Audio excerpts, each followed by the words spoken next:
সিলেবাসে তোমাদের ৭৫ নম্বরের মধ্যে ২৫ নম্বর হলো গবেষণা পদ্ধতি, আর দ্বিতীয় অংশে গবেষণা পদ্ধতি, তৃতীয় অংশে হলো তোমাদের সমীক্ষা, ওই যে পরিবেশ জরিপ বলতাম আমরা যেটা সংক্ষেপে, সরেজমিন কাজ, কোন নির্বাচিত সমীক্ষা এলাকার মাটি, পানি, উদ্ভিদ ও প্রাণীকুলের সমীক্ষা, এটার সাথে আবার একটা রিপোর্টও আছে সম্ভবত। ঠিক আছে, তোমাদের এই কাজটা সম্ভবত তোমরা আমাদের স্যারকে দিয়ে করাই নিছো।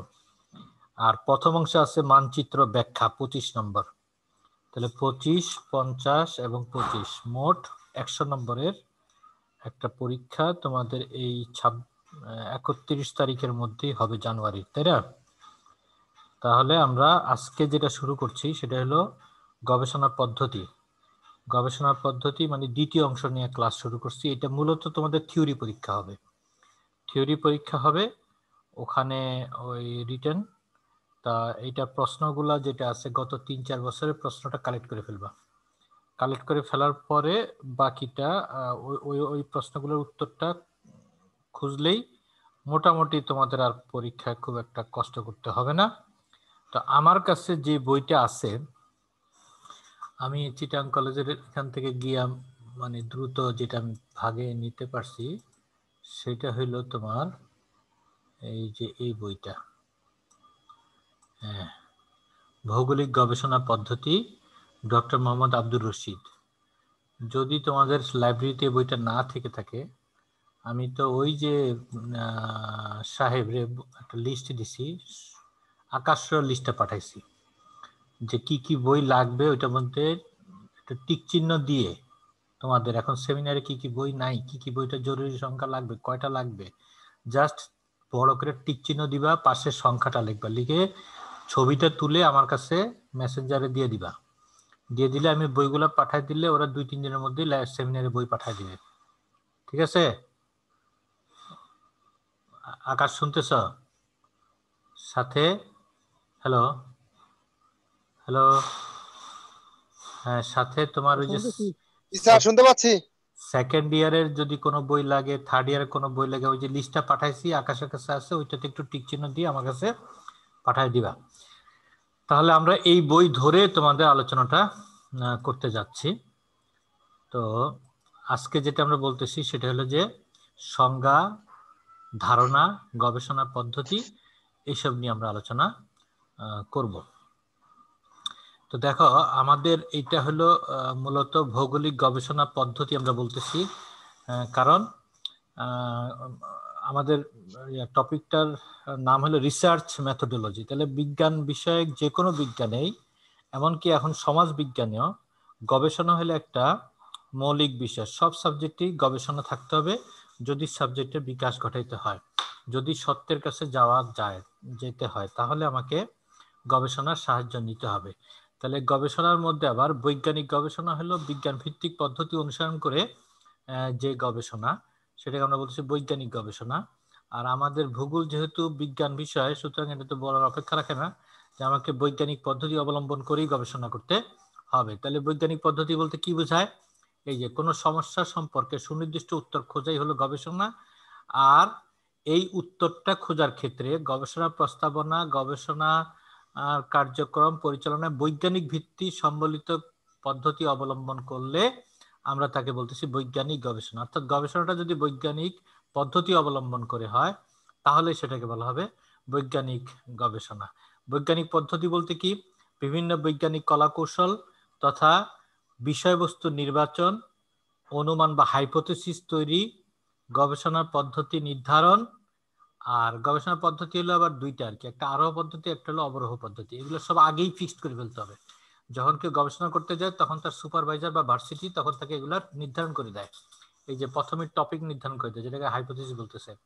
নমুনায়ন নকশা, নমুনায়ন স্যাম্পলিং কয়টা হবে না হবে, টোটালটাই একটা বৈজ্ঞানিক হিসাব আছে। নকশা প্রণয়ন, তথ্য সংগ্রহের পদ্ধতি, তথ্য নিরূপণ, তথ্য বিশ্লেষণ, তথ্য উপস্থাপন, এগুলা সবগুলা ধাপ যখন বৈজ্ঞানিক পদ্ধতি ব্যবহার করা হয় তখন আমরা তাকে বলতেছি বৈজ্ঞানিক গবেষণা, সায়েন্টিফিক মেথড। এখন এই সায়েন্টিফিক রিসার্চের তাহলে আমরা যে বৈশিষ্ট্যগুলো পাচ্ছি সেই বিশেষত্বগুলো কি?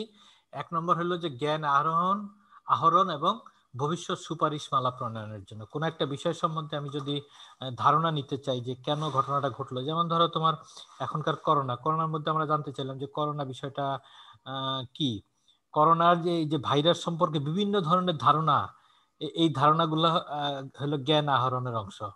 তারপরে করার কি কি করতে হবে, ভবিষ্যৎ সুপারিশমালা। খ নম্বর হলো তাত্ত্বিক কাঠামোর মাধ্যমে গবেষণার প্রশ্নের উত্তর খোঁজা, এটা আরেকটা বিষয়। আর 3 নম্বর হলো গিয়ে তোমার নির্ভরযোগ্যতা ও সিদ্ধতার যথাযথ প্রয়োগ। নির্ভরযোগ্যতা মানে আমরা যখন গবেষণা করব, সে গবেষণার যে কয়টা স্যাম্পল নিব, তারপরে যে পদ্ধতিতে আমি অনুসরণ করে গবেষণাটা পরিচালনা করছি, যেমন ধরো টিকা অনেক দেশ আবিষ্কার করছে, অনেক কয়টা টিকা আসছে, তার মধ্যে ওয়ার্ল্ড হেলথ অর্গানাইজেশন তাদের পদ্ধতিটা সায়েন্টিফিক কিনা তার উপর নির্ভর করে তাকে স্বীকৃতি দিচ্ছে যে আপনার গবেষণাটা ঠিকমতো চলছে। তাহলে এই যে স্বীকৃতি পাওয়াটা, এই স্বীকৃতিটা আসে তোমার সে ওই যে নির্ভরযোগ্যতা মেনটেন করে গবেষণা করছে কিনা। লক্ষ্য ও উদ্দেশ্য পূরণের জন্য গবেষণার সীমাবদ্ধতা যথাসম্ভব কমিয়ে আনা। হ্যাঁ, মানে গবেষণার সীমাবদ্ধতা কি, যে আমার স্যাম্পল আমার পাওয়া যাচ্ছে কিনা, কেমিক্যাল পাওয়া যাচ্ছে কিনা, যন্ত্র পাওয়া যাচ্ছে কিনা, বাজেট আছে কিনা, সময় আছে কিনা, এইগুলা সব হলো গবেষণার সীমাবদ্ধতা। আমি যদি এগুলো সব ওভারকাম করতে পারি, তাহলে আমার গবেষণাটা লক্ষ্য এবং উদ্দেশ্য পূরণে সফল হবে। যেমন ধরো যখনই বলা হইলো যে গবেষণা করতে চাই করোনা নিয়ে, তখন ওয়ার্ল্ড হেলথ অর্গানাইজেশন বলল যে আমাকে এত টাকা লাগবে। তখন দেখা যাক গেল যে আমেরিকার প্রেসিডেন্ট ট্রাম্প বললো যে আমি এখানে গবেষণা করার জন্য টাকা দিব না, এটা চায়নার এজেন্ট। তো এই কথা বলে সে সরে গেল। তার মানে কি, তখন একটা ঝুঁকি তৈরি হইলো যে আমার বাজেটের যে টাকা লাগবে গবেষণা করার ক্ষেত্রে সেটা পূরণ হবে কি না। তো এরকম আমাদের যে কোনো গবেষণার ক্ষেত্রে এই বাজেট, সময়, টেকনোলজি, তারপরে সহযোগিতা, পলিসি সহযোগিতা, এগুলো সবগুলো আছে কিনা, এগুলো সবগুলো হলো সীমাবদ্ধতা। এই সীমাবদ্ধতাগুলো ওভারকাম করতে পারলে আমি লক্ষ্য উদ্দেশ্য পূরণের ক্ষেত্রে সফল হইতে পারি। তাহলে এবার আসো গবেষণা কাকে বলে। গবেষণা হলো রিসার্চ। রিসার্চ মানে হলো পুনঃ, সার্চ মানে হলো অনুসন্ধান। পুনঃ অনুসন্ধান, একটা বিষয়কে পুনঃ অনুসন্ধান। ধরো তোমার এই করোনার ক্ষেত্রে করোনা বিকাশ কেমন হচ্ছে, করোনা মিউটেশন কতভাবে হচ্ছে, কিভাবে হচ্ছে, করোনার বৈশিষ্ট্য কি, কি কি দিয়ে ছড়ায়, দেখো এগুলো সব হলো কি অনুসন্ধান, শুধু অনুসন্ধান চালিয়ে যাচ্ছে 1 বছর 1.5 বছর ধরে। এরকম যে কোনো একটা ঘটনা ঘটলে বা ঘটনা ঘটার সম্ভাবনা থাকলে, বা এই যে মহাজাগতিক বিভিন্ন সমস্যা নিয়ে আমরা সৌরজগৎ নিয়ে আমরা পুনঃ অনুসন্ধান চালাচ্ছি, যখন যে প্রযুক্তি ব্যবহার করা যাচ্ছে তার চেয়ে উন্নততর প্রযুক্তি যখন হাতে আসতেছে, আবার সেটাকে আমরা যাচাই করতেছি, এগুলো হলো অনুসন্ধান। তাহলে এই অনুসন্ধান করাকে এবং একটা বৈজ্ঞানিক পদ্ধতি অবলম্বন করে অনুসন্ধান করাকে আমরা বলছি গবেষণা। সংজ্ঞাটা কেমন করে দিছে, যে বুদ্ধিভিত্তিক ও বাস্তবসম্মত সমাধানের লক্ষ্যে পরিচালিত অনুসন্ধান। মানে আমরা কাকে বলতেছি গবেষণা, যে কোন সমস্যার বুদ্ধিভিত্তিক, বুদ্ধিবৃত্তিক। এখন আমি বললাম যে মানুষ মারা যাচ্ছে কেন, মানুষ মারা যাচ্ছে করোনায় কেন, এগুলা পাপ করছে সেজন্য মারা যাচ্ছে, এটা কোনো বুদ্ধিভিত্তিক কথাবার্তা হইলো না।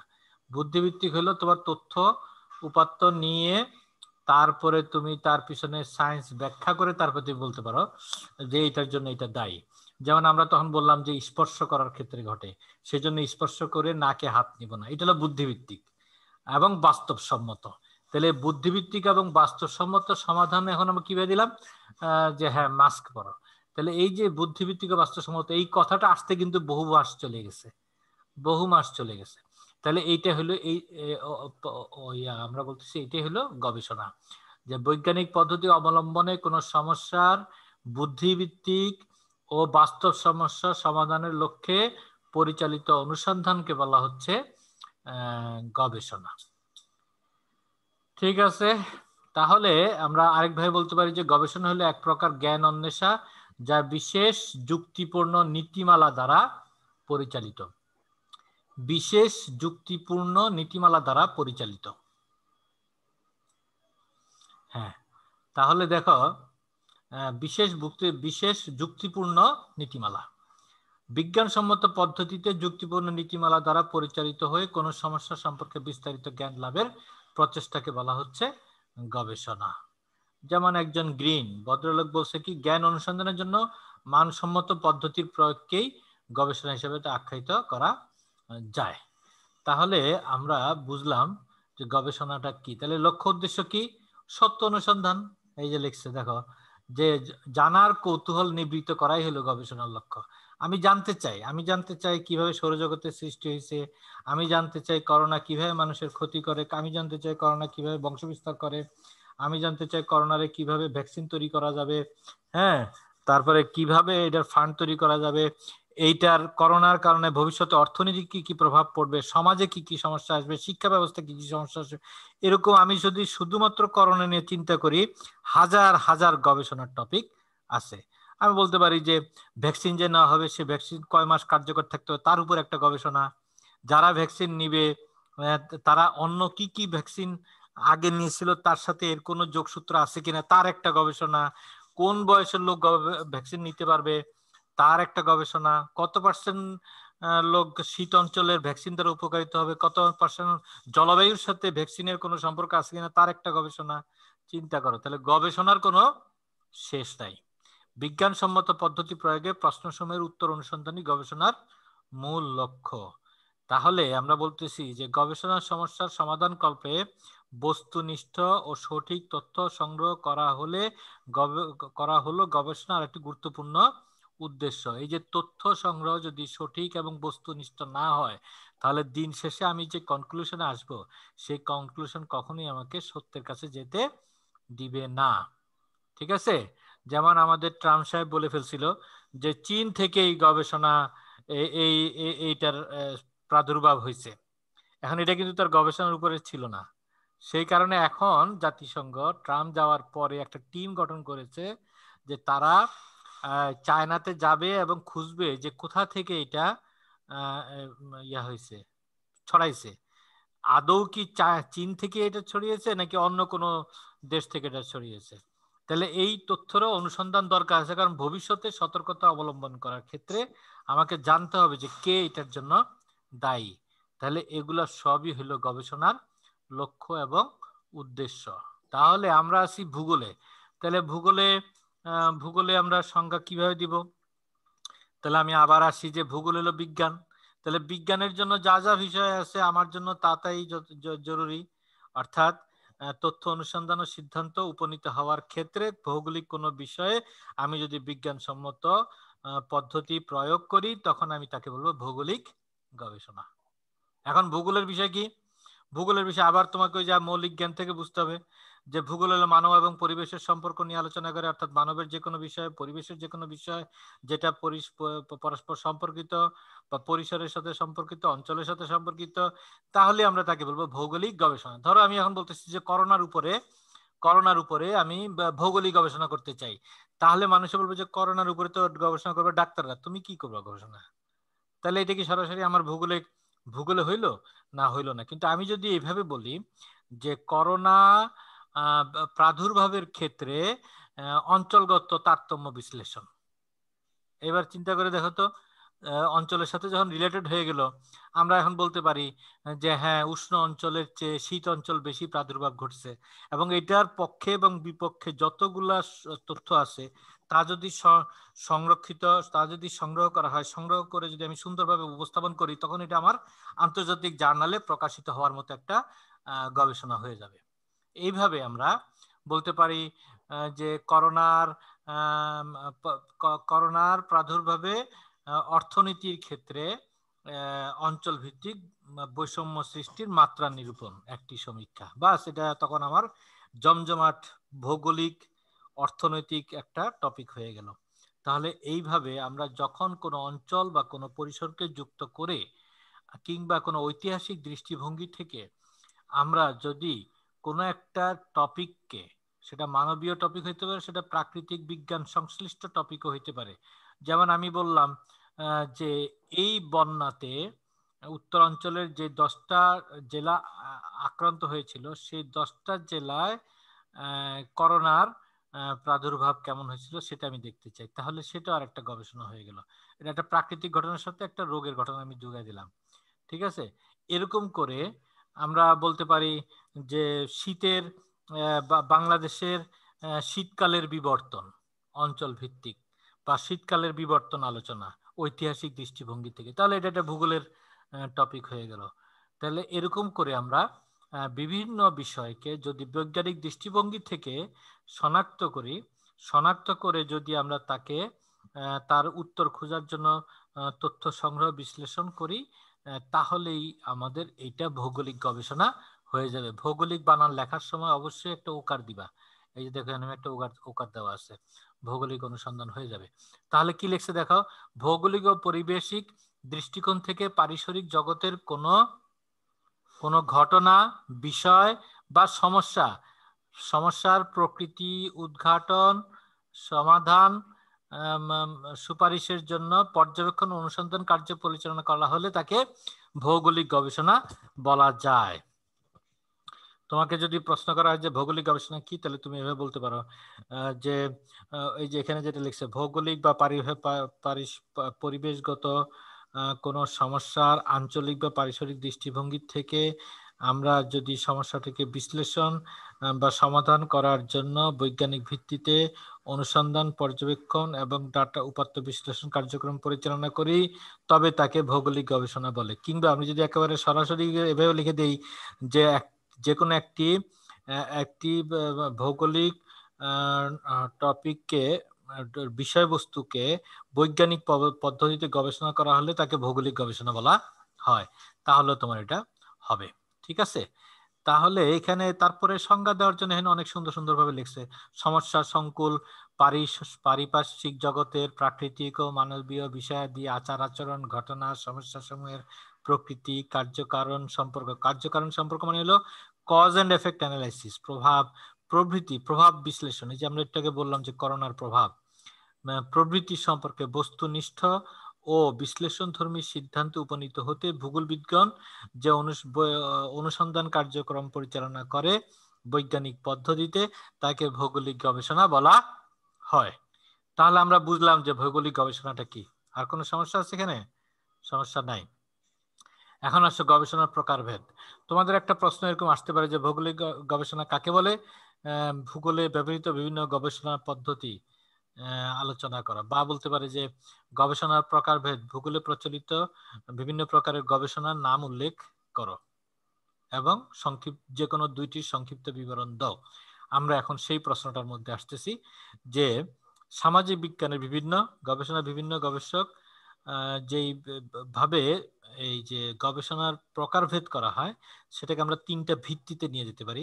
একটা হলো যে গবেষণার পদ্ধতির উপর ভিত্তি করে শ্রেণীবিভাগ, যে কোন পদ্ধতিতে গবেষণা করা হচ্ছে তার উপর ভিত্তি করে শ্রেণীবিভাগ, গবেষণার উদ্দেশ্যের উপর ভিত্তি করে শ্রেণীবিভাগ, গবেষণা প্রশ্নের প্রকৃতির উপর ভিত্তি করে শ্রেণীবিভাগ। দেখো, শ্রেণীবিভাগ করার জন্য আমরা তিনটা ভিত্তি নিলাম। একটা হলো গবেষণার পদ্ধতির, একটা হলো গবেষণার উদ্দেশ্যের, একটা হলো গবেষণা প্রশ্নের প্রকৃতির উপর ভিত্তি করে শ্রেণীবিভাগ।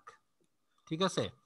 তাহলে আমরা এবার চলে যাই, প্রথম যেটা ছিল গবেষণা পদ্ধতির ভিত্তিতে শ্রেণীবিভাগ। তিনটা ভাগে ভাগ করা যায়। দেখো, তিনটি ভাগে ভাগ করা গেছে।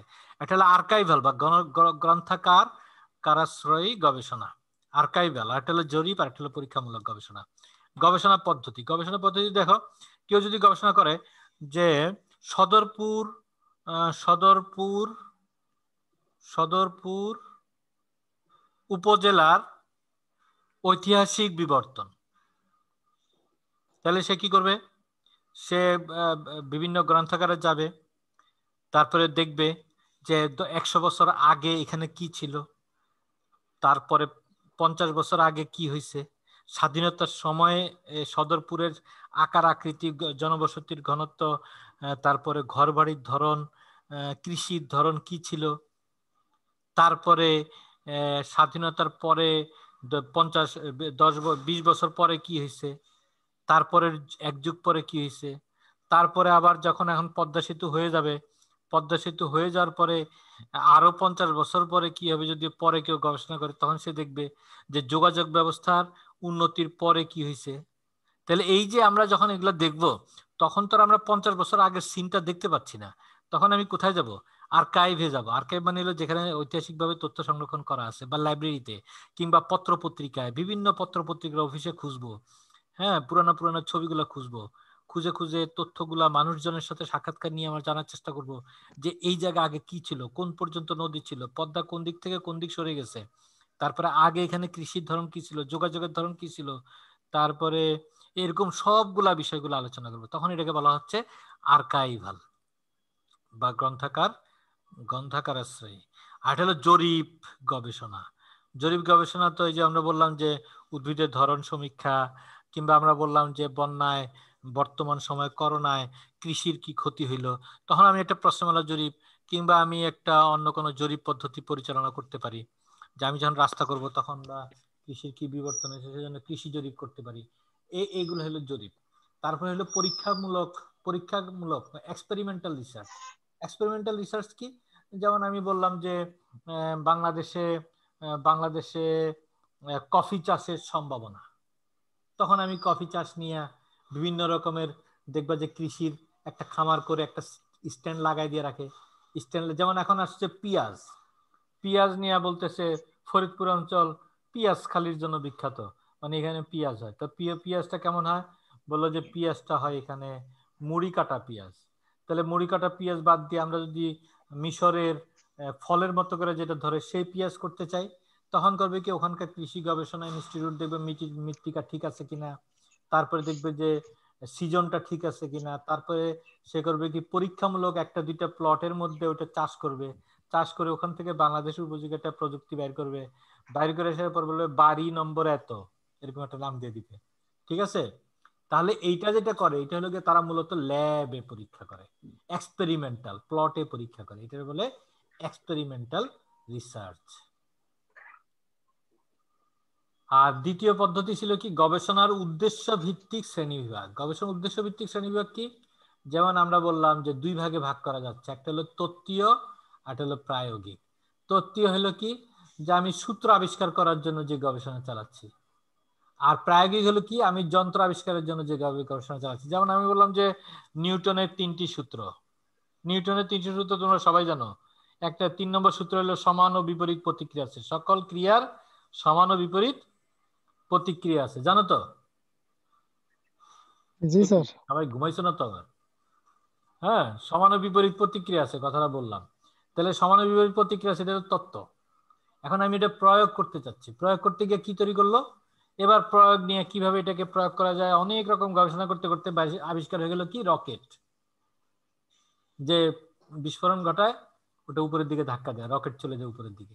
তাহলে এটা হলো প্রায়োগিক। তাহলে এই যে প্রায়োগিকের জন্য একটা গবেষণা দরকার হলো, তত্ত্বের জন্য একটা গবেষণা দরকার হলো। আচ্ছা, তারপরে একটা গবেষণা কি, আরেকটা ধরন এই প্রায়োগিক আর এটার মধ্যে হলো মৌলিক গবেষণা, যে আমি একটা নতুন জ্ঞান আবিষ্কার করতে যাচ্ছি, একেবারে নতুন, তখন এটাকে বলো মৌলিক গবেষণা করতে যাচ্ছি। আর আমি কারো গবেষণার সাথে কিছু লাইন টাইন যুক্ত করতে চাচ্ছি, তখন এটা হলো গিয়া মৌলিক গবেষণা না। এই যে নিউটনের মাধ্যাকর্ষণ তত্ত্ব, এটা হলো মৌলিক গবেষণা। এখন আমি এই নিউটনের মাধ্যাকর্ষণ তত্ত্বের উপরে যদি আরেকটা গবেষণা করি, তখন সেটা আর মৌলিক থাকবে না। ফলিত গবেষণা কি? কোন সমস্যার সমাধান বা কোনো কর্মসূচি প্রণয়ন করার ক্ষেত্রে পরিচালিত গবেষণা। যেমন টিকা আবিষ্কার হলো ফলিত গবেষণা, আর ভাইরাসের অবস্থা জানা হলো তত্ত্বীয় গবেষণা। বুঝে আসছে? সম্ভাব্যতা অনুসন্ধান, সমস্যার সমাধানের ক্ষেত্রে সম্ভাব্যতা অনুসন্ধান, যে টিকাটা ভালো কিনা সেজন্য এখন 100 জনের উপরে টেস্ট করতেছে। কর্মমুখী গবেষণা, প্রকৌশলীগত সমস্যা, এরকম অনেক সমস্যা হয়। সম্ভাব্যতা অনুসন্ধান, সম্ভাব্যতা অনুসন্ধানও একটা গবেষণার ধরন। লাস্ট আমাদের আসলে কি প্রশ্নের প্রকৃতির উপর গবেষণা, প্রশ্নের প্রকৃতির উপর গবেষণা কে শ্রেণী বিভাগ করা। তার মধ্যে আমরা বলতেছি বর্ণনামূলক। ওই যে আমরা বললাম যে সদরপুরের ঐতিহাসিক বিবর্তন, এটা একটা বর্ণনামূলক গবেষণা। আমরা বলছি উদ্ঘাটন, এক্সপ্লোরেটিভ। এক্সপ্লোরেটিভ কেন বলছি? উদ্ঘাটনমূলক।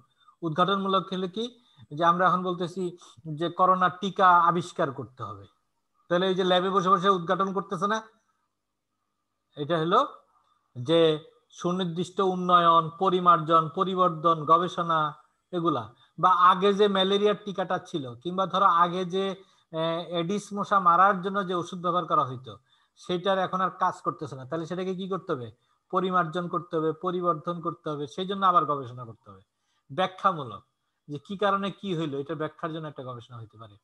তাহলে আমাদের আমাদেরকে এখন যদি প্রশ্ন করা হয় দিন শেষে যে ভূগোলের গবেষণা পদ্ধতির ভূগোলে প্রচলিত গবেষণাগুলা পদ্ধতিগুলা কি কি, যে কোনো দুইটি বা তিনটির নাম করো, তাহলে তোমাকে আমি বলতে চাচ্ছি যে তাহলে এইটাকে এটা ঢুকে রাখি। আচ্ছা, তাহলে ওই যে আগের যেটা দিলাম না, যে তোমার মৌলিক গবেষণা, ফলিত গবেষণা, পরীক্ষামূলক গবেষণা, এগুলো ভূগোলের পদ্ধতি। জরিপমূলক গবেষণা, পরীক্ষামূলক গবেষণা, আর্কাইভাল গবেষণা। আর্কাইভাল গবেষণা আমাদের ঐতিহাসিক ভূগোলে লাগে, জরিপ গবেষণা আমাদের প্রাকৃতিক ভূগোলের মধ্যে লাগবে, জিওমরফোলজিতে লাগবে, মানবীয় ভূগোলে লাগবে। পরীক্ষামূলক গবেষণা আমাদের সব জায়গাতে লাগে, তাহলে আমরা ব্যবহার করি। তারপর আমরা ব্যবহার করি কি, ফলিত গবেষণা করি, মৌলিক গবেষণা করি। তারপরে আমরা যেটা করি সেটা হলো এই যে বর্ণনামূলক গবেষণা করি, হাট বাজার নিয়ে বিবর্তন। উদ্ঘাটনমূলক গবেষণা কম করি, ব্যাখ্যামূলক গবেষণা আমরা প্রচুর করি। এছাড়া আমাদের ঐতিহাসিক গবেষণা আছে।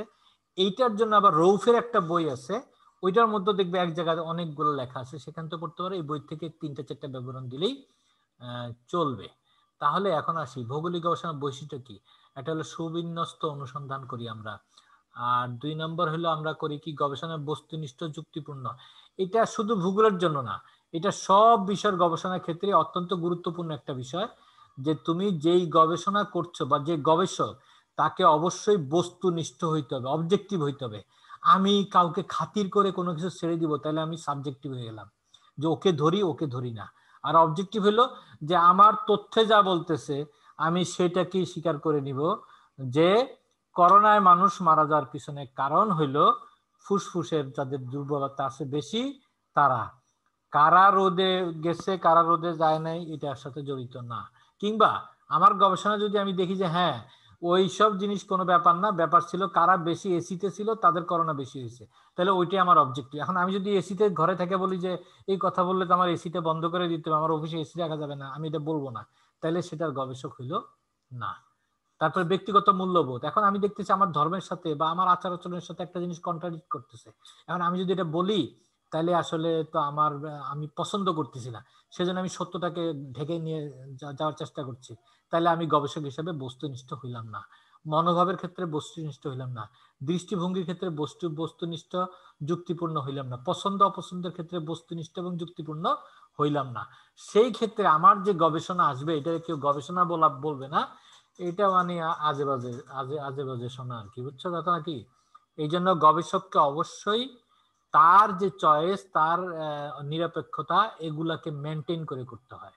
মানে সে কোনোভাবেই বা মানে তার বস্তুনিষ্ঠতা হারাতে পারবে না, যুক্তির কাছ থেকে দূরে সরে যেতে পারবে না, পক্ষপাত আচরণ করতে পারবে না। প্রশ্নের উত্তর আবিষ্কারের প্রয়াসী হইতে হবে। আমি যে প্রশ্নটা খুঁজতেছি, আমি প্রশ্ন উত্তর খুঁজে পাচ্ছি না। এখন আমি বলে দিলাম যে হ্যাঁ ডেঙ্গু হয় কিসের জন্য, ডেঙ্গু হয় দূষিত পানি খেয়ে, তাইলে কি জীবনে ডেঙ্গুর চিকিৎসা করা যাবে? কিন্তু যখন আমি আবিষ্কার করতে পারলাম যে হ্যাঁ ডেঙ্গুর জন্য এডিস মশা দায়ী, সব মশা না, তখন আমি বুঝতে পারলাম যে এডিস মশার রংটা কি, সাদা কালো ফোটা ফোটাওয়ালা, কোন সিজনে সে জন্ম হয়, কোন ভাবে সে কোন সময় সে বাইর হয়ে কামড়ায়, দিনের বেলায়, সকালের বেলায়, বিকালের বেলায়, আলো থাকতে, রাতের মধ্যে মধ্যে না। তাহলে এই বিষয়গুলো যতক্ষণ পর্যন্ত আমি উত্তর খুঁজে না পাবো, আমি কি ওই সঠিক সমাধান দিতে পারবো? পরে দেখা যায় আমার টাকা খরচ হয়েছে, পরে আমি রাত্রে মশারি টাঙ্গায় শুয়েছি, কিন্তু সকালে যখন আমি সকাল 8টা থেকে 10টা পর্যন্ত ঘুমাইছিলাম, তখন আমি মশারি খুলে রাখছিলাম, আমাকে এসে ডেঙ্গু মশা কামড়া দিয়ে চলে গেছে, ডেঙ্গু আক্রান্ত হয়ে গেছে। গবেষণায় ধৈর্য সহকারে পরিচালিত, সময় সাপেক্ষ হবে, গবেষণা যাচাই সাপেক্ষে হইতে হবে, গবেষণা মানব কল্যাণে হইতে পারে, গবেষণা জ্ঞানমূলক হইতে পারে, তারপরে গবেষণা তথ্য সংগ্রহের জন্য হবে, গবেষণা সংগঠিত তথ্য সংগঠিত করে গবেষণা প্রতিবেদন জমা দিতে হবে। এটা হলো ভৌগোলিক গবেষণার বৈশিষ্ট্য বলতেছে, এগুলো হলো সব গবেষণার জন্যই অত্যাবশ্যকীয়। তাহলে আমাকে কি কি গবেষণার জন্য, কর্মের জন্য কি কি পদ্ধতি অনুসরণ করতে হবে, প্রিন্সিপালস, কি কি নীতি অবলম্বন করতে হবে, সেটা বলতেছে যে গবেষণার কর্ম পরিচালনার জন্য কিছু নীতি আমাকে অবলম্বন করে যেতে হবে। 1 নম্বর হলো গবেষণার সঠিকতা বস্তুনিষ্ঠতা রক্ষার্থে গবেষক এবং তার সহকারী দিগকে ব্যক্তি স্বার্থের ঊর্ধ্বে থেকে একেবারেই কি করতে হবে, নিরপেক্ষতা বজায় রেখে কাজ করতে হবে। আর যে পদ্ধতিতে গবেষণা কর্ম পরিচালনা করা হয় সেটা যেন অবশ্যই বৈজ্ঞানিক পদ্ধতি হয় এবং দক্ষতা থাকতে হবে। গবেষণা কর্মের সংগৃহীত তথ্যের উপর গবেষণার ফলাফল নির্ভরশীল করতে হবে। আমি তথ্য পাইছি একরকম আর আমি লিখে দিছি আরেক রকম, আমার মন চাচ্ছে তা, তাইলে আর হবে না। গবেষণার ফলাফল সম্পর্কে বস্তুনিষ্ঠ থাকতে হবে। অন্তর্ভুক্ত যে জনগোষ্ঠী তাদের আচার আচরণ সঠিকভাবে সংগ্রহ করতে হবে। এরকম করে আমরা যখন একটা গবেষণা প্রস্তাবনা করব, গবেষণার চেষ্টা করব, তখন আমরা সঠিক তথ্য খুঁজে গবেষণার সিদ্ধান্তে যেতে পারবো। তাহলে এখন আমার কাছে সময় আছে আর 4 মিনিট, 4.5 মিনিট। সেজন্য এবার আমি সমাপনীতে আসি। তাহলে আমরা যেটা বুঝলাম যে গবেষণা হলো একটা নির্দিষ্ট পদ্ধতি, সেটা অবশ্যই বৈজ্ঞানিক পদ্ধতি অনুসরণ করে তথ্য সংগ্রহ, বিশ্লেষণ এবং সিদ্ধান্তে উপনীত হওয়া কে আমরা বলতেছি বৈজ্ঞানিক গবেষণা। আর যখন কোনো ভৌগোলিক টপিকের উপরে করা হচ্ছে তখন তাকে আমরা বলতেছি ভৌগোলিক গবেষণা। তাহলে আমরা পরের ক্লাসে গবেষণার উপাদান নিয়ে আলোচনা করব, যে গবেষণার এই যে উপাদানগুলো কি কি এবং কিভাবে তুমি একটা গবেষণা শেষ করবে এবং প্রতিবেদন উপস্থাপন করবে। এবং সামনের ক্লাসেই আমরা চেষ্টা করব যে তোমাদের এই গবেষণার প্রতিবেদন কিভাবে লেখা হয় সেটা সম্বন্ধে একটু ধারণা দিতে। তাহলে তোমাদের শাহ আলম স্যার যে সার্ভেটা করায় নিয়ে আসছে তোমাদেরকে, সেইটার তথ্য থেকে কিভাবে রিপোর্ট তৈরি করতে হবে সেটা সম্বন্ধে তোমাদের একটা দিক নির্দেশনা দিতে পারবো। আমাদের লক্ষ্য হলো যে তোমাদের এই সামনের 5 থেকে 7 তারিখ বা 10 তারিখের মধ্যে অবশ্যই রিপোর্ট সব কিছু শেষ করে আমরা রিপোর্ট এখান থেকে গাইড দিয়ে দিব। তোমরা রিপোর্টটা করে অবশ্যই সালমা ম্যাডামের কাছ থেকে স্বাক্ষর গ্রহণ করে নিবে।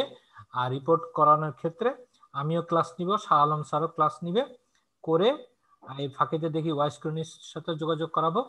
আর তখন তারাও তোমাদের একটা করে ক্লাস নিবে, নিয়ে এটা শেষ করে দিবে।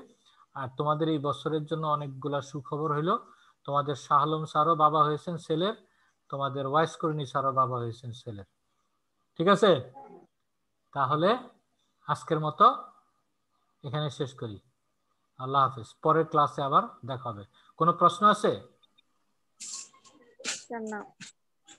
ঠিক আছে, তাহলে সামনের ক্লাসে আবার দেখা হবে। আমার এই ক্লাস, হ্যাঁ বইটা আবার স্ক্রিনে দেখুন, বইটা ছিল, বইটা স্ক্রিনে একটু দেখুন, স্ক্রিনে একটু দেখান। এই যে দেখাচ্ছি, এই যে এটা, না স্যার যে উপর কভার পেজ, এইটাই তো কভার পেজ, দেখতে পাচ্ছ না? জি স্যার, ঠিক আছে ঠিক আছে ঠিক আছে ঠিক আছে। আরেকটা আছে তোমার রৌফ সাহেবের লেখা একটা বই আছে গবেষণা পদ্ধতি, আসলে বইটার নাম হবে গবেষণা পদ্ধতি। এই গবেষণা পদ্ধতি বইটা, যদি এই বইটা নাও থাকে, রৌফ সাহেবের বইয়ের মধ্যে তোমরা দেখতে পাবা। আর আকাশ এবং সাহেবকে আবারও বলতেছি যে যেই লিস্ট দুইটা তোমাদেরকে আমি পাঠাইছি মেইলে, সেইটাকে করবা কি, প্রিন্ট নিবা, ডিপার্টমেন্টে গিয়ে প্রিন্ট নিয়ে তার মধ্যে একটা লাল কালি বা একটা মার্কার দিয়ে টিক চিহ্ন দিয়ে দিবা, দিয়া পাশে লিখে দিবে কয়টা করে কপি লাগবে, লিখে ওইটার ছবি তুলে আমাকে পাঠাই দিলে আমি ওই প্রকাশনকে পাঠাই দিব, সাথে সাথে বই পোস্ট করে দিবে, 2-1 দিনের মধ্যে পেয়ে যাবে। তো ঠিক আছে, সব ইয়ারের জন্য প্রয়োজনীয় বইগুলো দিবা। আর শুধুমাত্র তোমাদের গুলো দিও না, 4th ইয়ারের জন্য দিও, 2nd ইয়ারের জন্য দিও, 3rd ইয়ারের জন্য দিও, 1st ইয়ারের জন্য দিও। তোমাদের পরীক্ষা কিন্তু হুট করে হয়ে যাবে, যে কোনো সময় ডেট দিয়ে হয়ে যাবে। এখন যেহেতু ডেট দিছে, আমি এক্সটার্নাল জানি নাই, আমি এক্সটার্নাল সাথে যোগাযোগ করতে পারলে ডেট ফিক্সড করে ফেলবো। আল্লাহ হাফেজ। জি স্যার। পরের ক্লাসটা খুব শর্ট টাইমে হবে, যেহেতু আমার ক্লাস তৈরি করা আছে। আল্লাহ হাফেজ।